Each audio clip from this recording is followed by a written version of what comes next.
That was our opening statement. But we still have the rest of the preamble or the prologue to get through. Isaiah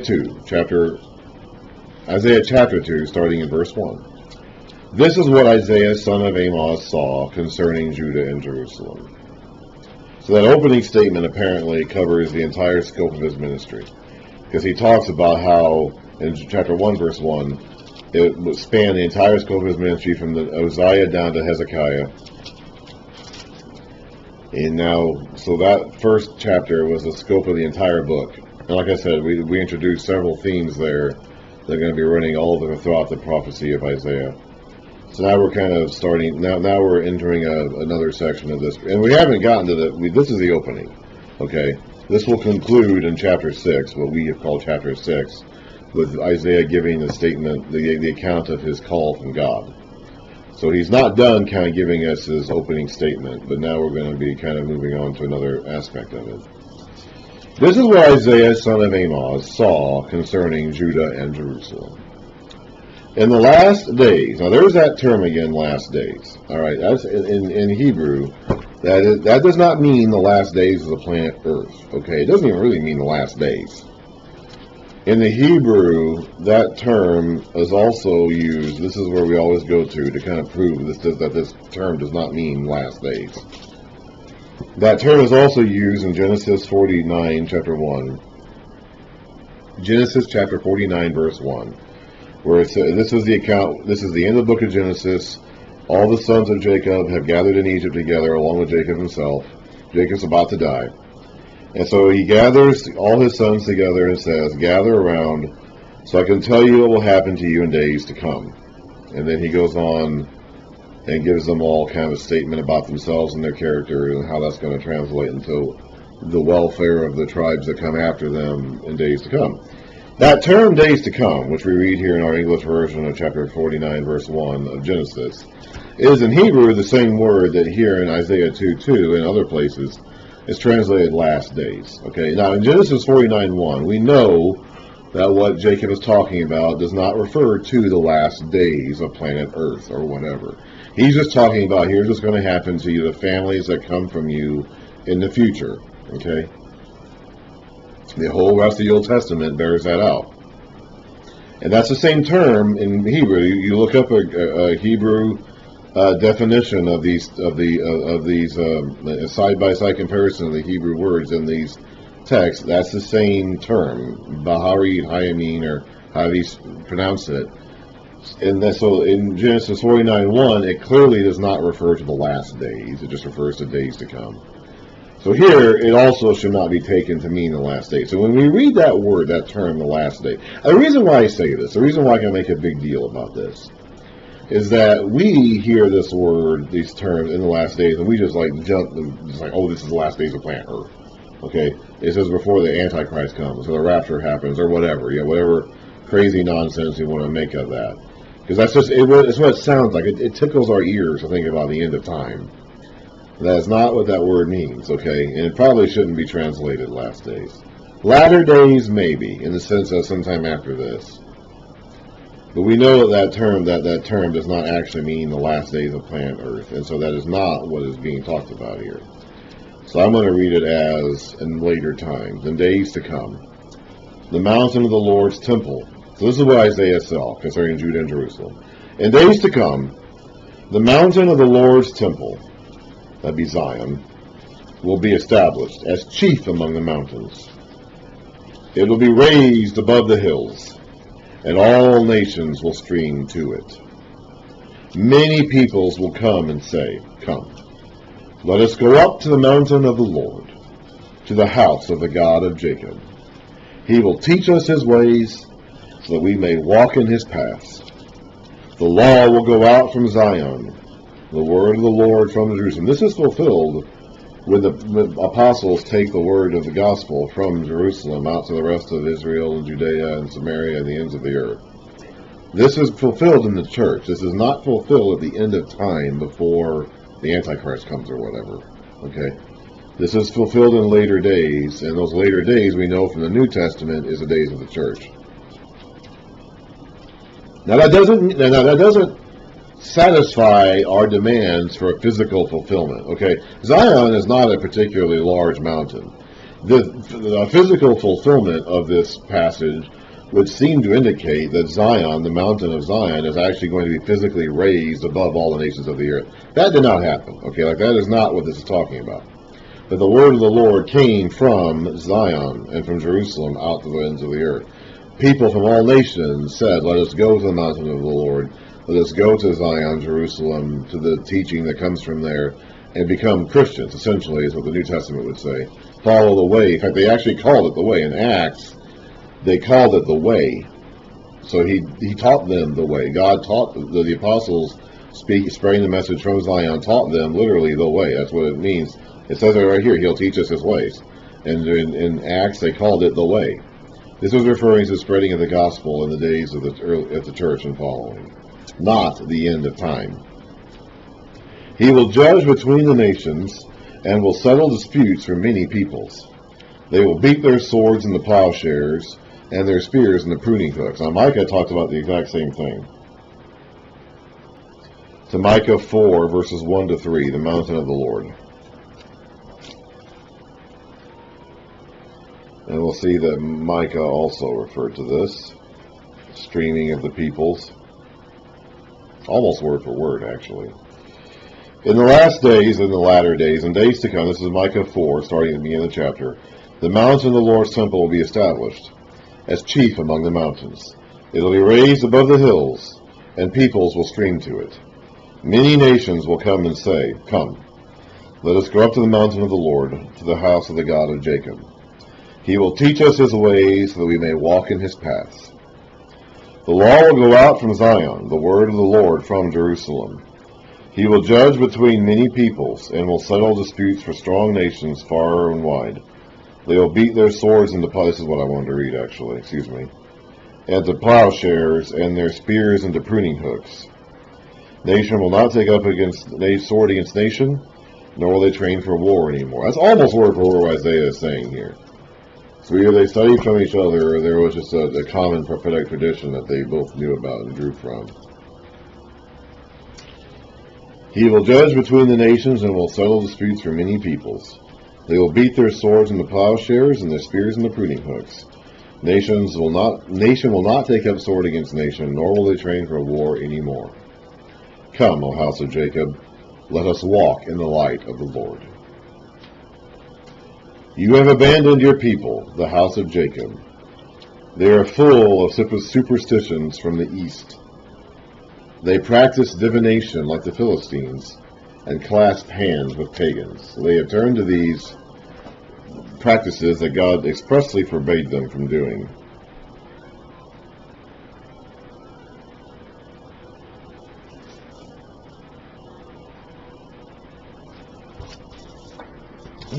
Don't have these very well organized, do I?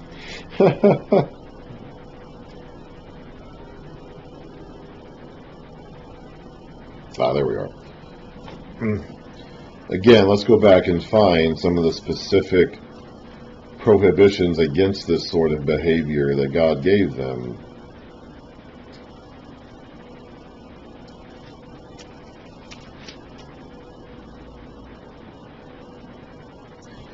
Leviticus 19, second half of verse 26, says it pretty plainly.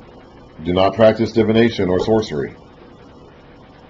Doesn't get much more cut and dried than that, does it? When Moses is giving his farewell speech to the people, and kind of giving them a new version of the law based on being a sedentary people living in the land rather than a wandering people, he says,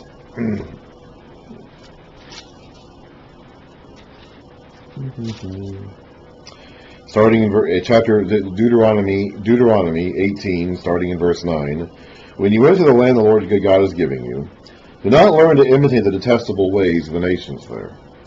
Let no one be found among you who sacrifices his son or daughter in the fire, who practices divination or sorcery, interprets omens, engages in witchcraft, or casts spells, or who is a medium, a spiritist, or consults the dead.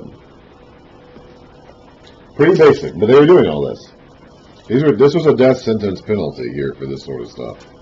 And they were all doing it.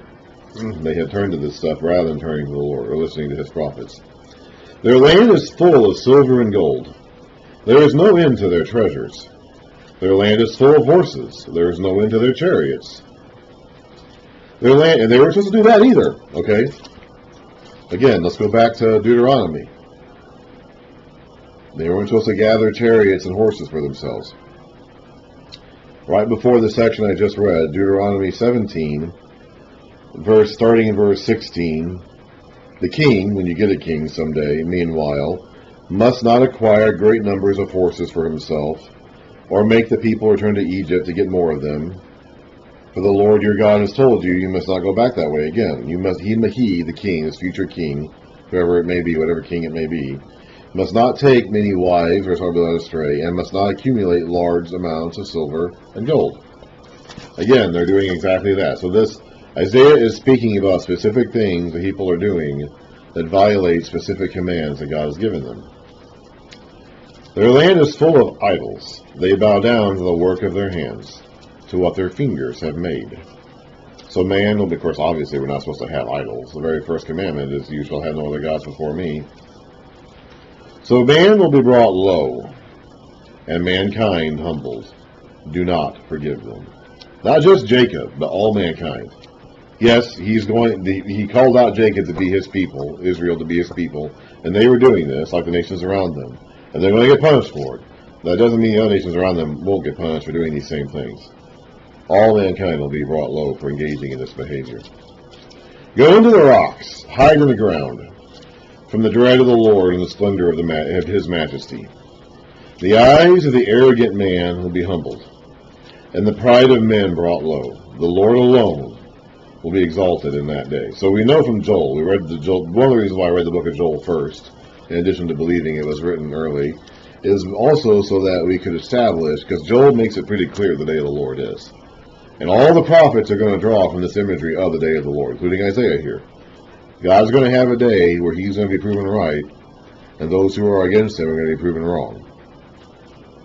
So for those who are on God's side, this is a day of deliverance and salvation. For those who are against God, those who are engaged in all these behaviors and doing all these things, it's a day of judgment. Go hide in the cracks. Go hide. But hide wherever you think you can hide. Now, in their day, in their geography, they had a lot of hills and caves and crevices they could hide in. We may not have a lot of hills and caves and crevices to hide in,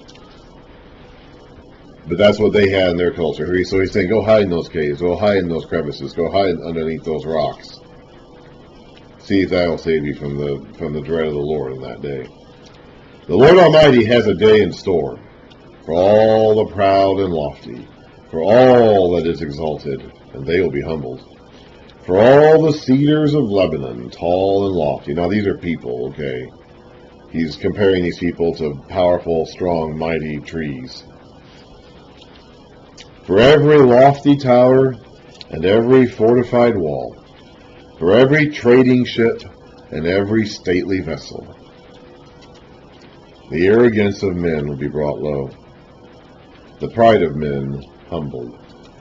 The Lord alone will be exalted in that day, and the idols will totally disappear. So these things that you put your faith in, whatever they may be, in their day and time, it was a block of wood or a piece of stone that they would carve out and put up in their household shrines or backyards or whatever that they bowed down to. Our day and time might be a mask, okay? We have a lot of people today who took to worshiping masks in the last couple of years. All right, whatever idol it is, whatever man-made object of affection that you put as first in your life is your idol.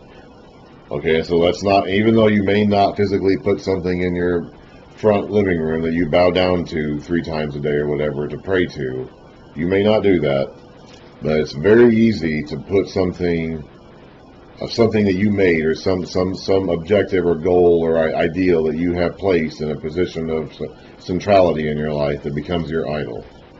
Like, we have a lot of people who made idols out of masks in the last 2 years. But the Lord alone will be exalted in that day, and the idols will totally disappear. These things that you believe in, these made-up, man-made objects of worship, will disappear. Men will flee to caves in the rocks and to holes in the ground. from the dread of the Lord and the splendor of his majesty, when he rises to shake the earth. In that day, men will throw away to the rodents and bats their idols of silver and idols of gold. In this day we throw our masks into the trash, and they end up in the oceans, which they made to worship. They will flee to caverns in the rocks and to the overhanging crags, from dread of the Lord and the splendor of his majesty, when he rises to shake the earth. Stop trusting in man, who has but a breath in his nostrils. Of what account is he? We have a lot of people today who want to put their faith in people. Okay, you want to put your faith in this wise expert class and say these experts should make all of our decisions and tell us what to do. Well, we've seen the folly of that in the last couple of years, haven't we? These experts don't have a clue.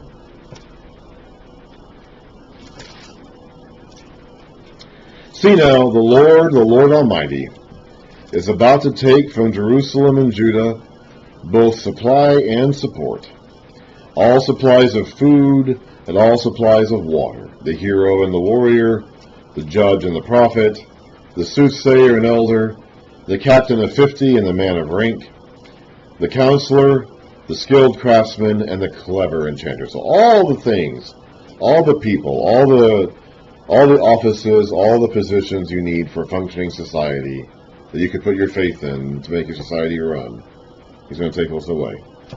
They're going to be gone. I will make boys their officials. Mere children will govern them. So youthful, inexperienced, unqualified people. We've seen that a lot today too. Okay, we're letting our young class run away with all their craziness and their idealism, and it's running this country to the ground.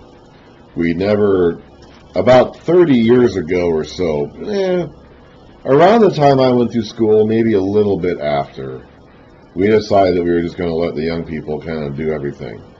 We weren't going to check them, we weren't going to try to teach them, we weren't going to try to actually educate them about life. We were just going to let them kind of come up with their own ideas.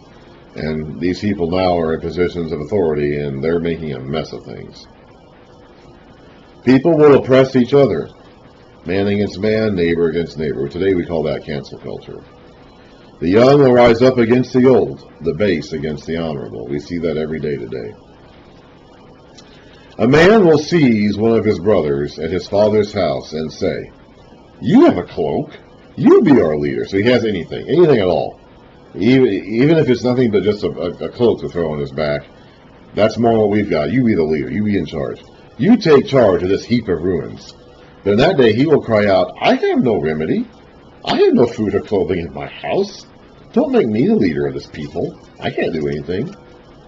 We have no leadership. We have no qualified statesmen, craftsmen, elders, leaders, nothing. We're just flailing around, hopelessly doing whatever. Jerusalem staggered. That's exactly where we're going today. We have no leadership, no competency. We wanted to think that we did. We don't. And it's becoming obvious and undeniable to everybody, even those who don't want to believe it. Jerusalem staggers. Judah is falling. Their words and deeds are against the Lord, defying his glorious presence. The look on their faces testifies against them. They parade their sin like Sodom. They do not hide it. Woe to them! They have brought disaster upon themselves. Tell the righteous that it will be well with them, for they will enjoy the fruit of their deeds. Woe to the wicked! Disaster is upon them. They will be paid back for what their hands have done. Youths oppress my people. Women rule over them. Again, we're seeing that today. We have young, unexperienced, unqualified people, and we have a lot of women in leadership positions. And there's probably a reason why, in general, humankind hasn't let women into leadership positions. Okay, we're kind of seeing now what the weaknesses of women are when you put them into leadership positions, and why most of humankind throughout most of human history hasn't done that and hasn't had these problems. Oh, my people, your guides lead you astray. They turn you from the path. The Lord takes his place in court. He rises to judge the people. The Lord enters into judgment against the elders and leaders of his people. It is you who have ruined my vineyard. The plunder, we'll talk about the vineyard more in just a bit. The plunder from the poor is in your houses. What do you mean by crushing my people and grinding the faces of the poor, declares the Lord Almighty. We're going to talk about this vineyard more in just a moment.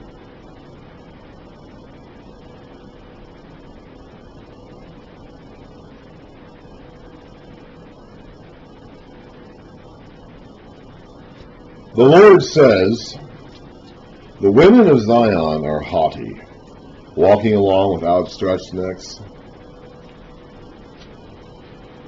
flirting with their eyes, tripping along with mincing steps, with ornaments jingling on their ankles.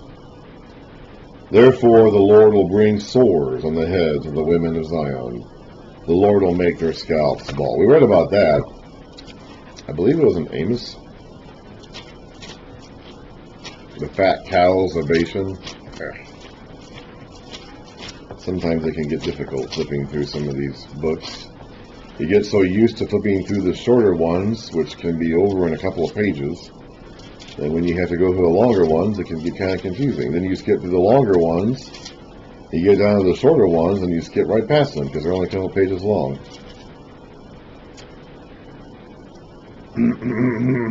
Amos chapter 4 begins by saying, hear this, you cows of Bashan on Mount Samaria, you women who oppress the poor and crush the needy, and say to your husbands, bring us some drinks.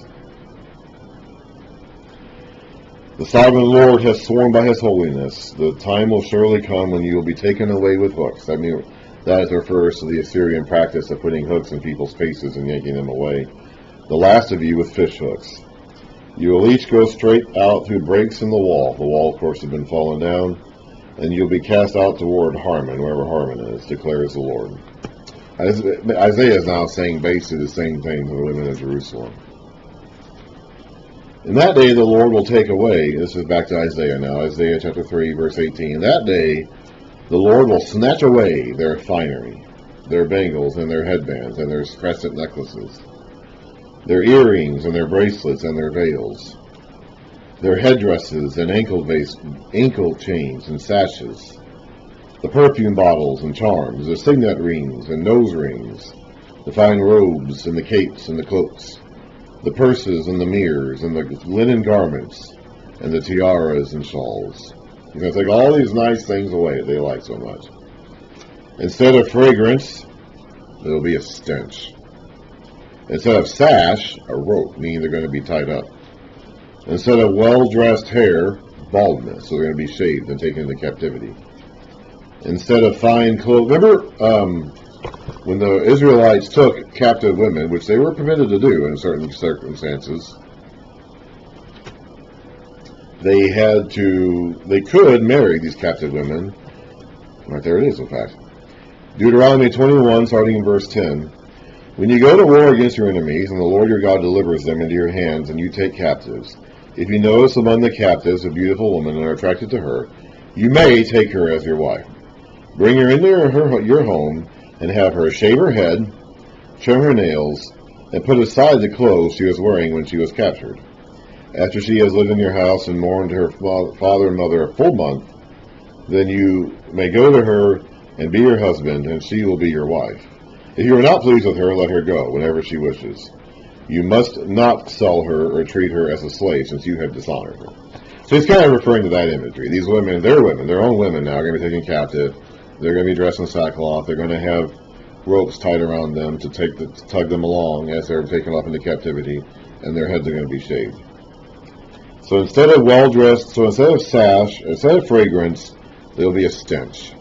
Instead of a sash, a rope. Instead of well-dressed hair, baldness. Instead of fine clothing, sackcloth, that stands for mourning. Instead of beauty, branding. Your men will fall by the sword. Your warriors in battle. So there's not going to be any men left to defend the women. The women are going to be taken away as captives. The gates of Zion will lament and mourn. Destitute, she will sit on the ground. In that day, 7 women will take hold of one man and will say, and I guess these are women who escaped being captured, I guess, we will eat our own food and provide our own clothes. Only let us be called by your name. Take away our disgrace. These, I guess, are women who survived being taken by the enemy. And they're so desperate for a husband that they're going to willfully join themselves all to the same guy, as long as they just have someone. Men were supposed to provide for their wives at this point in time, and these women are looking for someone to do that. Exodus 21. Where are we here? Exodus 21.